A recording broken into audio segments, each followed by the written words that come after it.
Olá, meus queridos irmãos, membros da Igreja Batista Nacional Água Viva em Florianópolis, Santa Catarina, e os outros que nos assistem por este canal no YouTube. Graças a Deus que temos esta possibilidade de culto. Queridos, vamos fazer a leitura do profeta Isaías no capítulo 42, do verso 1 até o verso 4, que diz assim: Eis o meu servo, a quem sustenho, e o meu escolhido, em quem tenho prazer. Porei nele o meu espírito, e ele trará justiça às nações. Não gritará, nem clamará, nem erguerá a voz nas ruas. Não quebrará o caniço rachado, e não apagará o pavio fumegante. Com fidelidade fará justiça, não mostrará fraqueza, nem se deixará ferir, até que estabeleça a justiça sobre a terra. Em sua lei as ilhas porão sua esperança. Evidentemente que esta palavra profética de Isaías apontava para o futuro. Ele apresenta Jesus Cristo como um servo. Não só este capítulo. O profeta, sobre este tema, Jesus o servo, dedicou parte do seu tempo exclusivamente para descrevê-lo assim. São esses capítulos, o 49, o 50, o 53 e também o 61. O cristão atencioso que lê a Bíblia com constância observará que o evangelista Mateus, depois de narrar a cura de um homem feita por Jesus em pleno sábado, alguns fariseus presentes neste culto se revoltaram por achar que Jesus quebrantava a lei e a tradição. E quem eram esses fariseus? Que a Bíblia menciona diversas vezes. Como sugere a palavra hebraica parash, fariseu queria dizer separado. Eram membros de uma seita judaica existente na época de Cristo, defensores da lei de Moisés, e que se mantinham como um grupo fechado, um grupo à parte, não se misturando com ninguém fora deste grupo, e fingiam grande piedade e santidade. Não mantinham relações nem mesmo com os demais judeus, seus contemporâneos e parentes, e foram considerados hipócritas e formalistas pelo Senhor Jesus Cristo e pelos escritores dos evangelhos. Na verdade, eram lobos vestidos de ovelhas. O apóstolo Paulo pertencia a este grupo antes de sua conversão e saiu dali correndo, o que prova que Deus não fazia parte das reuniões desses fariseus. É por isso que, passado mais de 2000 anos, eles continuavam sendo usados pejorativamente. Sempre que uma pessoa, nos nossos dias, busca transparecer uma piedade, uma honestidade, sendo na verdade um falso, mentiroso, é chamado também de fariseu. O cristão deve ser autêntico, deve ser verdadeiro em sua vida. Religião formalista não salva ninguém. Jesus Cristo é o caminho, a verdade e a vida, e ninguém vai ao Pai senão por Ele. João 14, versículo 6. Vale dizer que Jesus dedicou um bom tempo para mostrar de fato quem eram esses religiosos hipócritas. O capítulo 23 de Mateus, Jesus chama os fariseus de hipócritas 7 vezes, de condutores cegos 2 vezes, de insensatos e cegos também 2 vezes, de fariseu cego, serpente, raças de víboras e semelhante aos sepulcros caiados 1 vez.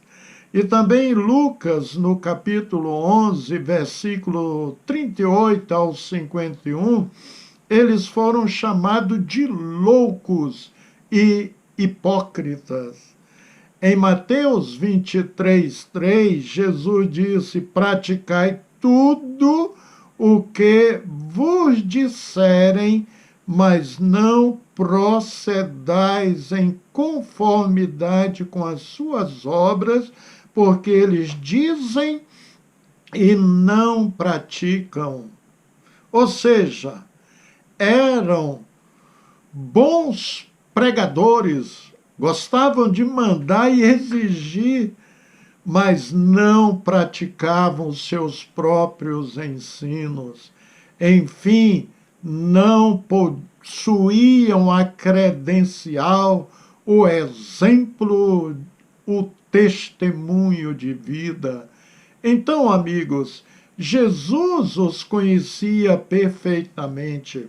O profeta Samuel deixou bem claro que o Senhor não vê como o homem vê. Observe a leitura deste texto. O Senhor não vê como o homem vê a aparência, mas o Senhor vê o coração. 1 Samuel 16, versículo 7. Ou seja, o nosso Deus não se concentra em nossa aparência externa, mas o que está no nosso interior que importa para Ele. Por isso que o apóstolo Pedro ensina que a nossa beleza não deve vir do adorno externo, como penteados sofisticados e o uso de joias de ouro, roupas finas, que chama atenção para nós.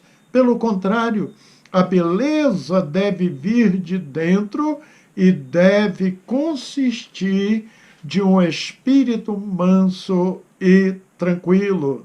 Esta beleza tem grande valor diante de Deus. 1 Pedro 3, do 3 ao 4. Questionar Jesus porque curava no sábado é muita petulância. Quem é o homem para questionar Deus, impedir o agir de Deus?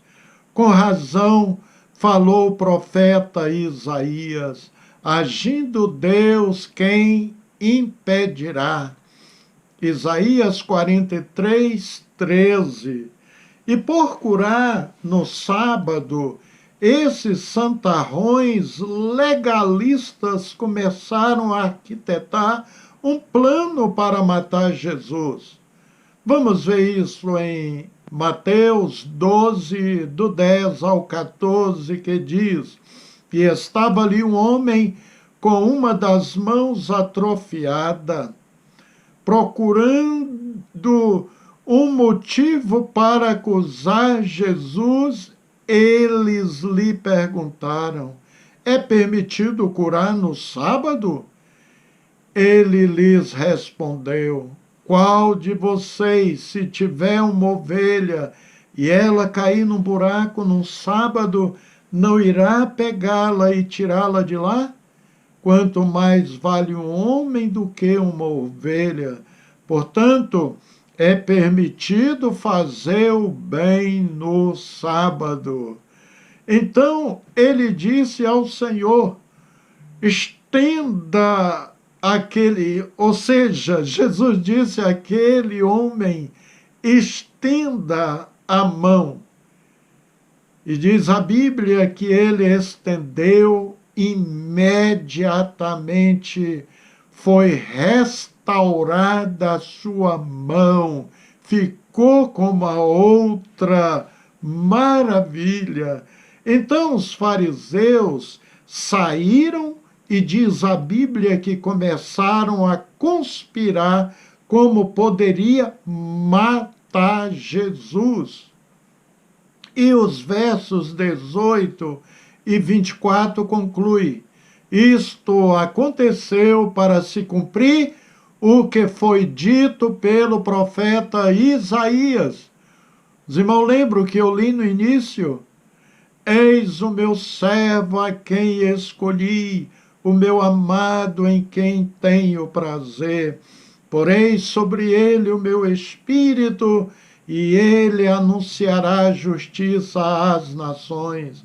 Não discutirá, nem gritará, ninguém ouvirá sua voz nas ruas, não quebrará o caniço rachado, não apagará o pavio fumegante, até que leve a vitória à justiça.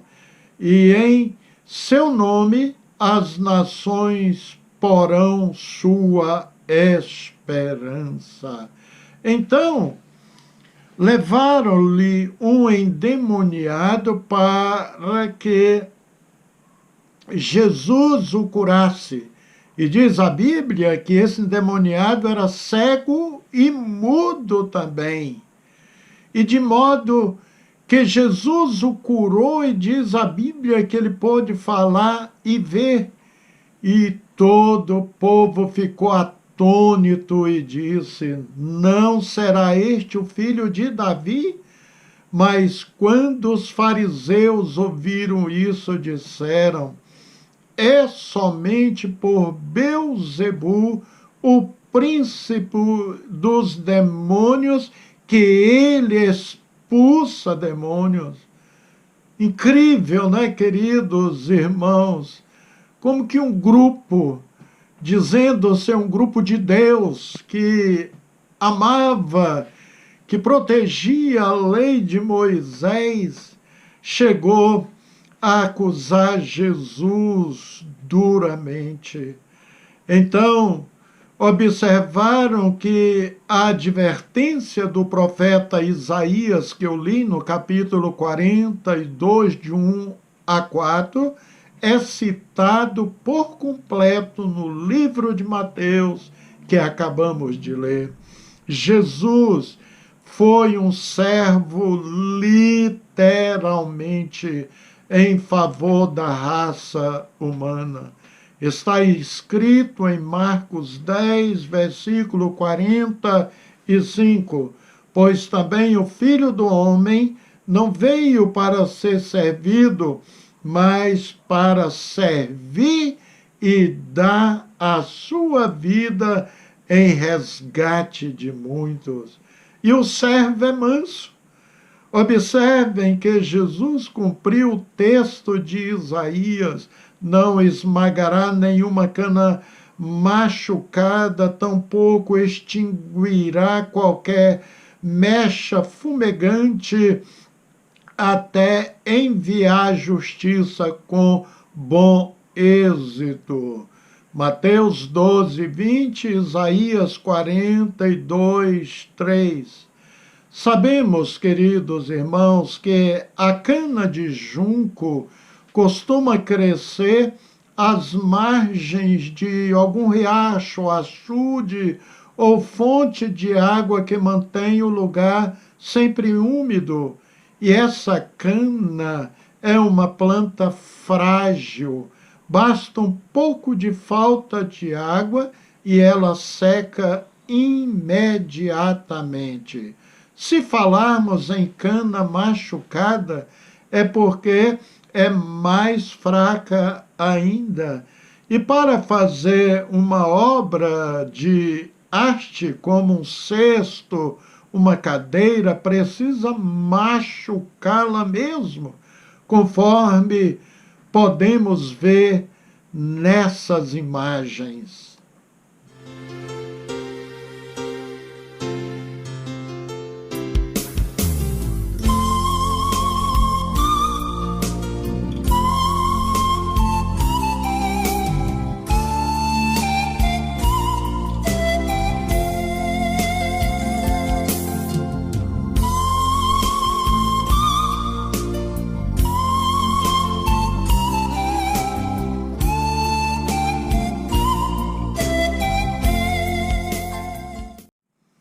A cana de junco batida, machucada, serve para retratar perfeitamente todas as pessoas oprimidas, escravizadas pelo diabo.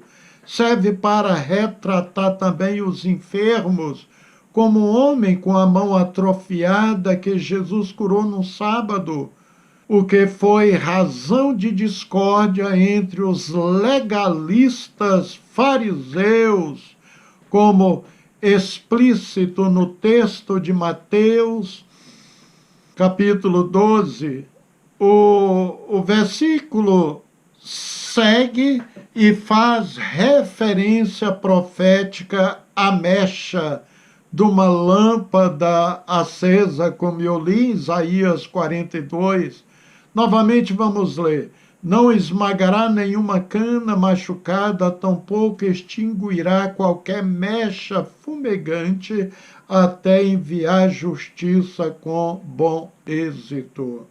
Lâmpada era um instrumento de iluminação comum na Palestina do primeiro século em todas as casas, uma vez que era de fácil fabricação, pois usava um pequeno vaso de barro, colocava azeite ou óleo no seu interior, com uma alça para carregá-la e uma mecha de linho mergulhado no óleo, geralmente o óleo de oliva, fazendo trabalho evangelístico em fazendas no estado de Goiás. Eu pude conhecer as famosas lamparinas, né, evidentemente mais moderna do que estas citadas por Isaías, cerca de 750 anos antes de Cristo. E a lamparina ali na roça, eles colocavam, era querosene dentro e molhava a ponta ali de um algodão. Era impressionante, saía muita fumaça, porque na zona rural onde eu visitei, preguei, era um lugar que não possuía energia elétrica. Então, queridos irmãos, este texto de Isaías e que Jesus cita também, fala em mecha fumegante, referindo-se a uma que se estava apagando-se. As pessoas da época de Isaías, como nos dias de Jesus e nos dias atuais, pereciam-se como facilmente como aquela ponta do pavio, né, que logo ficava fumegante e dava o seu último sinal de vida para apagar de vez. Então, essas pessoas estavam sofrendo nas mãos do diabo, oprimidas por alguma doença e desanimadas. E as palavras de Jesus curavam, salvavam e erguiam os desanimados que já estavam morrendo, como o pavio fumegante. Jesus ali consolava essas pessoas sofredoras também. Isso está bem claro em Mateus 11, 28, 30, quando diz: venham a mim todos os que estão cansados e sobrecarregados, e eu lhes darei descanso. Tomem sobre vocês o meu jugo e aprendam de mim, pois sou manso e humilde de coração, e vocês encontrarão descanso para as suas almas, pois o meu jugo é suave e o meu fardo é leve. Queridos, a cana de junco em si é bastante frágil, como citei, quebra com facilidade, não suporta peso algum. No entanto, Jesus consegue sustentar pessoas que se encontram até mesmo nessas condições extremamente fracas. Cada vez a pessoa fica mais debilitada, frágil. Jesus demonstra compaixão. Jesus, como servo de Deus, é citado também em Atos dos Apóstolos, capítulo 13, versículo 42 ao 47, que diz assim: quando Paulo e Barnabé estavam saindo da sinagoga, o povo os convidou a falar mais a respeito dessas coisas no sábado seguinte. Despedida a congregação, muitos dos judeus e estrangeiros piedosos convertidos ao judaísmo seguiram Paulo e Barnabé. Estes conversavam com eles, recomendando-lhes que continuassem na graça de Deus. No sábado seguinte, quase toda a cidade se reuniu para ouvir a palavra do Senhor. Quando os judeus viram a multidão, ficaram cheios de inveja e, blasfemando, contradiziam o que Paulo estava dizendo. Então Paulo e Barnabé lhes responderam corajosamente: era necessário anunciar primeiro a vocês a palavra de Deus, uma vez que a rejeitam e não se julgam dignos da vida eterna. Agora nos voltamos para os gentios, pois assim o Senhor nos ordenou. Observe: eu fiz de você luz para os gentios, para que você leve a salvação até os confins da terra. Isso é aplicado aos cristãos em geral. Esses versos de Atos trazem um pouco das qualidades de Jesus. Nós devemos tentar imitá-los à risca. Veja bem, os apóstolos pregaram para os gentios, Jesus alcançou muitos gentios com a sua palavra. Devemos imitar a mansidão de Jesus.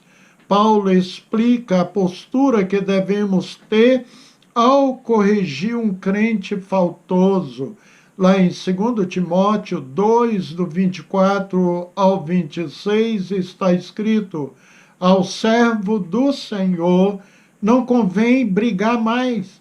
Sim, ser amável para com todos, apto para ensinar, paciente, deve corrigir com mansidão os que se lhe opõem, na esperança de que Deus lhes conceda arrependimento, levando-os ao conhecimento da verdade, para que assim voltem à sobriedade e escapem da armadilha do diabo, que os aprisionou para fazerem a sua vontade. Às vezes, não conseguimos sucesso no aconselhamento, mas precisamos persistir. No estado de Goiás, numa cidade a 300 quilômetros ali da capital, eu fui aconselhar um irmão, ele partiu para cima de mim, veio com um murro pronto para dar no meu rosto, ficou revoltado porque lhe aconselhei.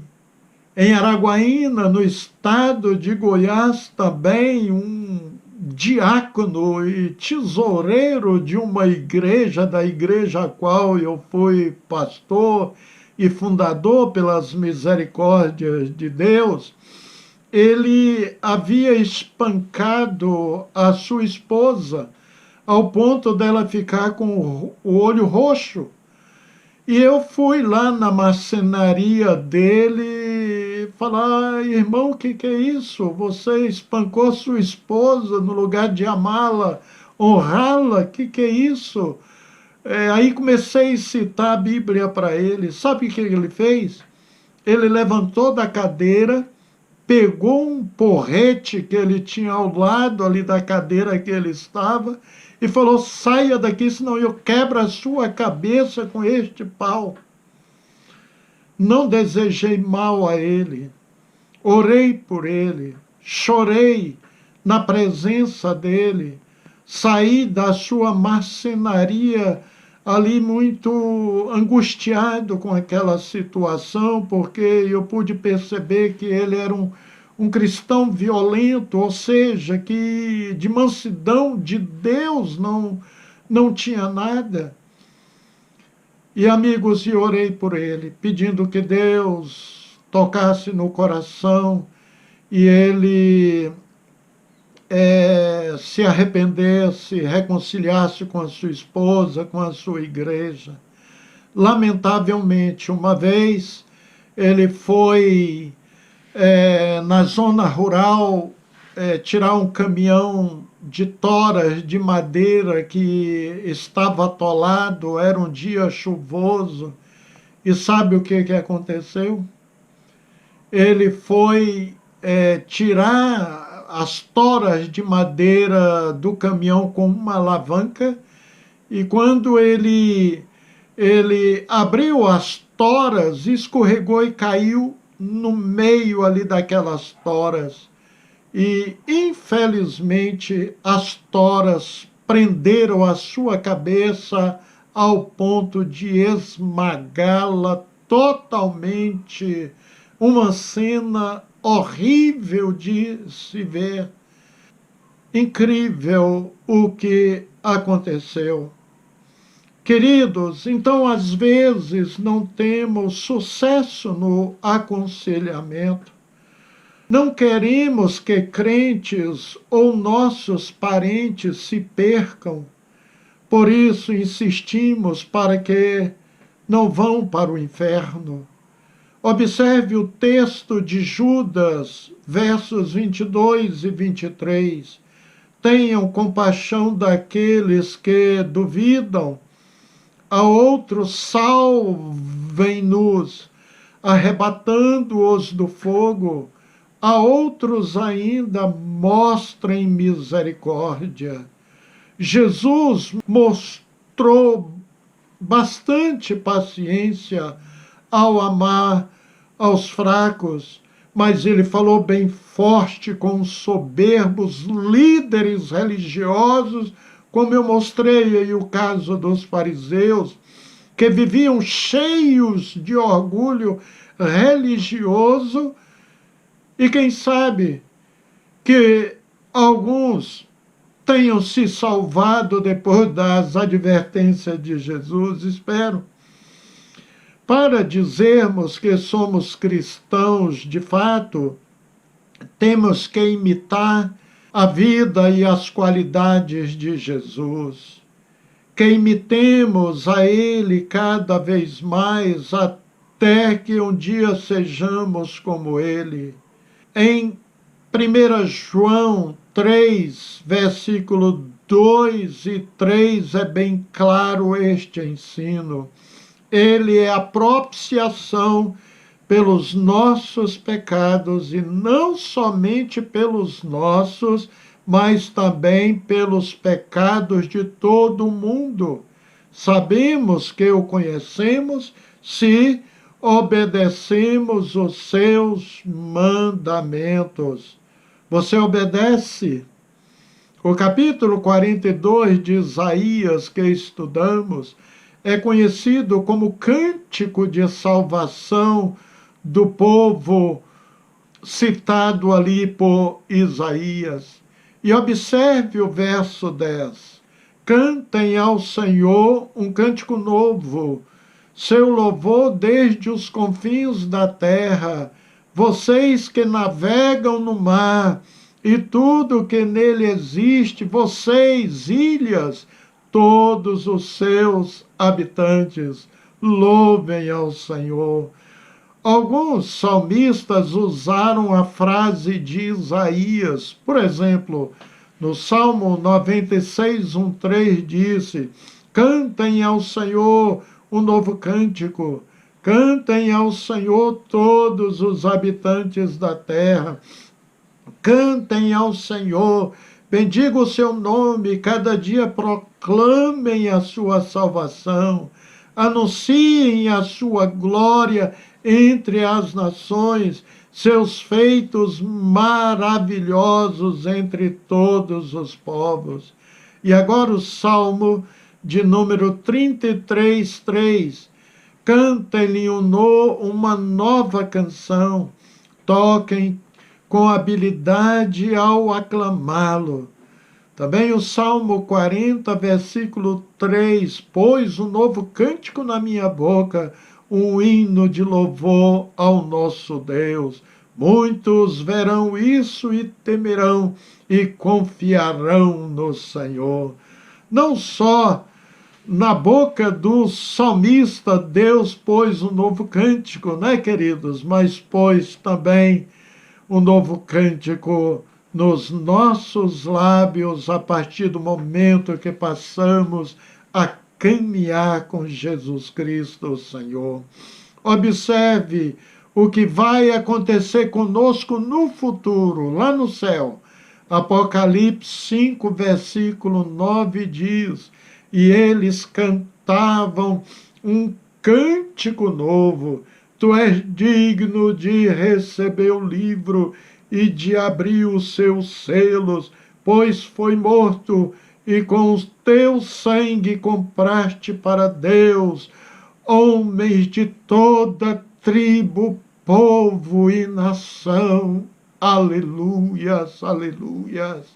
Ora, se o Senhor Jesus Cristo morreu e ressuscitou, vencendo por nossa causa, e se esta vitória lhe concede o direito de tomar o livro da mão direita de Deus e abri-lo por nossa causa, nos parece evidente que este livro do Cordeiro é o mesmo livro descrito no capítulo 21 de Apocalipse, no versículo 27, que diz assim: nela jamais entrará algo impuro, nem ninguém que pratique o que é vergonhoso ou enganoso, mas unicamente aqueles cujos nomes estão escritos no livro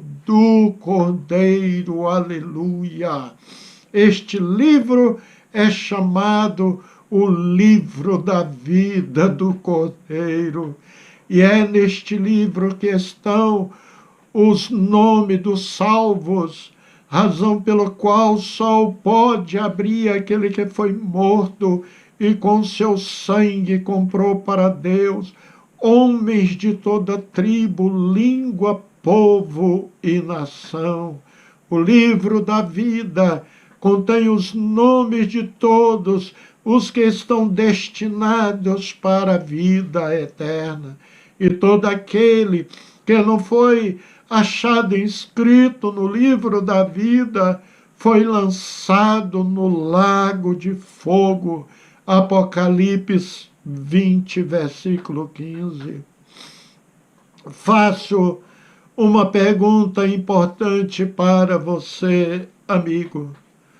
Tu tens convicção que seu nome está escrito neste livro?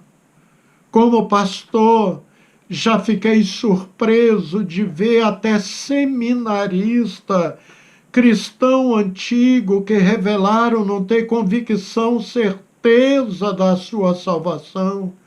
Se isso acontece também com você, então é notório que você também sabe que o seu nome não está inserido no livro da vida.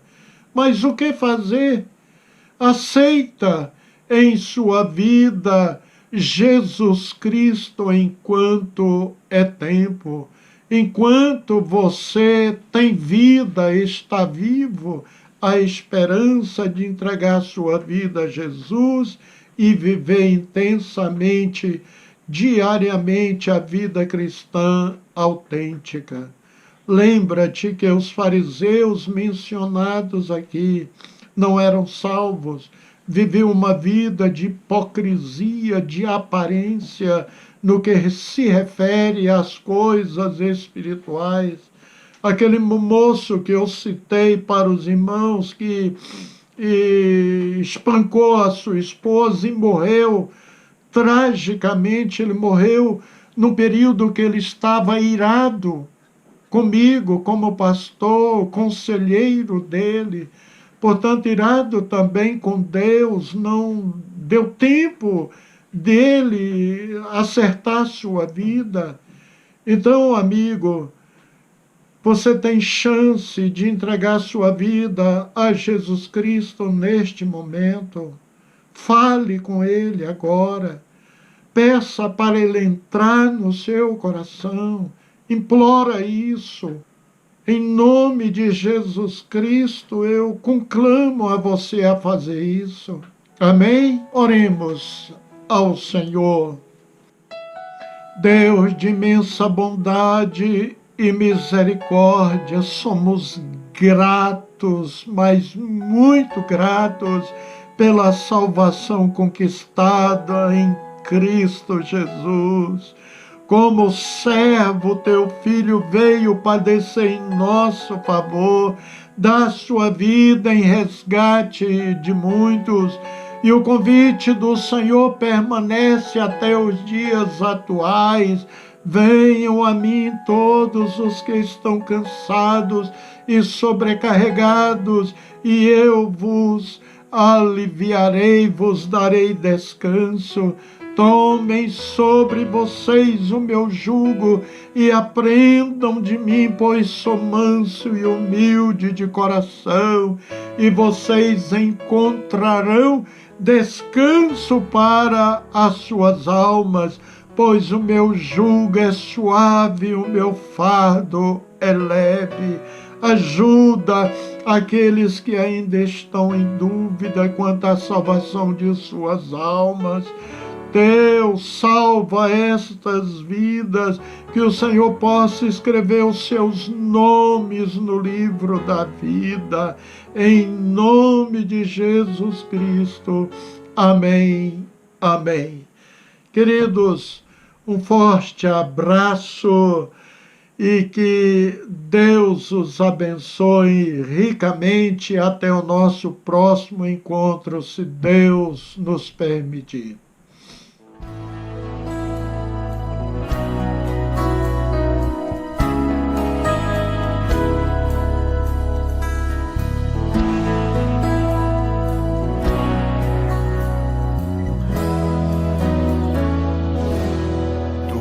Doce voz desejo ouvir, e a minha alma anseia por ti. O meu coração aberto está, querendo sentir o teu amor. Ó Senhor, tua doce voz desejo ouvir, e a minha alma anseia por ti. O meu coração aberto está, querendo sentir o teu amor. Ó Senhor, te amarei, te bendirei,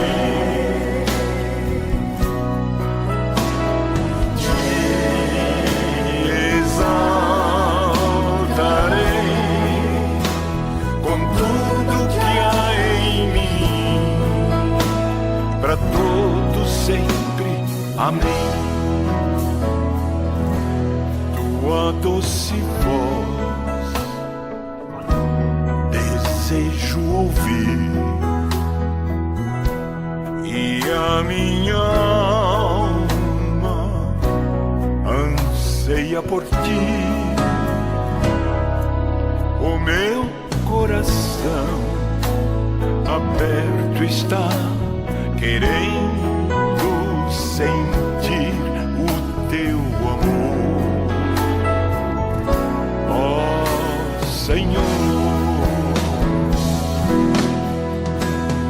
te amarei, te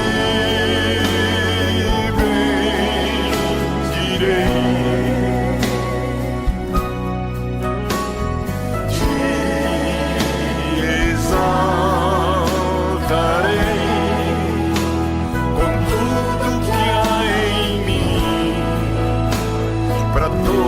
sempre.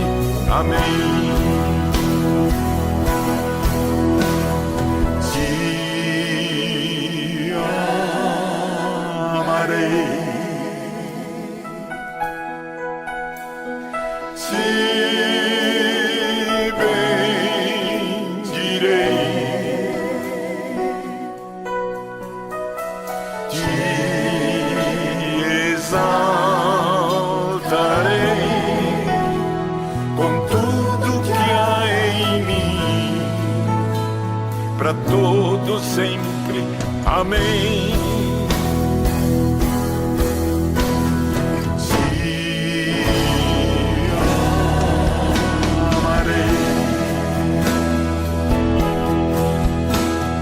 te bendirei,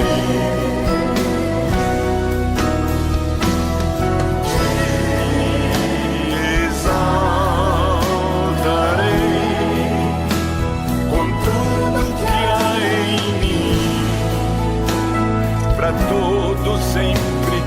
Amém. Com tudo que há em mim, para todo sempre. Amém.